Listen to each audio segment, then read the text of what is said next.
మహిళలకు సమాన హక్కులు కల్పించాలనే ఆలోచనతో మహాత్మా బసవేశ్వర చేసిన సంస్కరణలు నేటికీ ఆదర్శప్రాయమన్నారు మంత్రి పొన్నం ప్రభాకర్. అణగారిన వర్గాలకు ఆయన చేసిన కృషి అపారమైనదని చెప్పారు. న్యాయం, సమానత్వం, ధర్మం అనే 3 సూత్రాలతో ఆయన చూపిన మార్గం ప్రస్తుత తరాలకు కూడా మార్గదర్శకమన్నారు మంత్రి పొన్నం ప్రభాకర్. తెలంగాణలో వెనుకబడిన తరగతుల సంక్షేమ శాఖ ఆధ్వర్యంలో మహాత్మా బసవేశ్వర 893వ జయంతి వేడుకలకు చీఫ్ గెస్ట్ గా మంత్రి పొన్నం ప్రభాకర్ హాజరయ్యారు. బసవేశ్వర భవన నిర్మాణానికి త్వరలో శంకుస్థాపన చేస్తామన్నారు పొన్నం.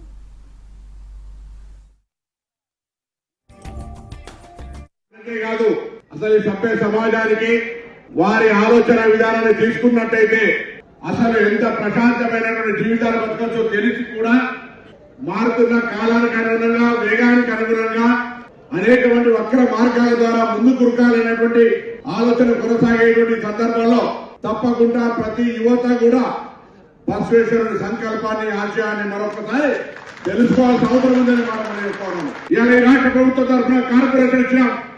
గతంలో ప్రభుత్వం 2017లో మీకు భవన నిర్మాణానికి స్థలం కేటాయించి నిధులు కేటాయించింది, కానీ రూపాయి కూడా రాలేదు. ఇవాళ మళ్ళీ తప్పకుండా మా ప్రిన్సిపల్ సెక్రటరీ గారు ఇక్కడనే ఉన్నారు. తప్పకుండా త్వరలో ముఖ్యమంత్రి గారు, ఉప ముఖ్యమంత్రి గారు అన్ని రకాల అనుమతులు ఇచ్చినారు. మీకు సంబంధించినటువంటి స్వాంగం ఫౌండేషన్ గురువులతో చూసి డేట్ పెట్టుకోండి. ఆ డేట్ లోపల మీకు నిధులు కేటాయిస్తామన్నటువంటి మాట కూడా ఈ సందర్భంగా మనం చెప్తున్నా. కానీ 3 నెలల పనులు ప్రారంభించకపోతే మళ్ళీ అదే ప్రాబ్లం. దయచేసి వేగంగా మేము 5 కోట్లు ఇస్తే మీరు 5 కోట్లు, మేము 4 కోట్లు ఇస్తే మీరు 4 కోట్లు, అట్లా పనులు. ఎందుకంటే ఇలా నాకు కూడా భాగస్వామ్యం ఉండాలని చెప్తుండాలి.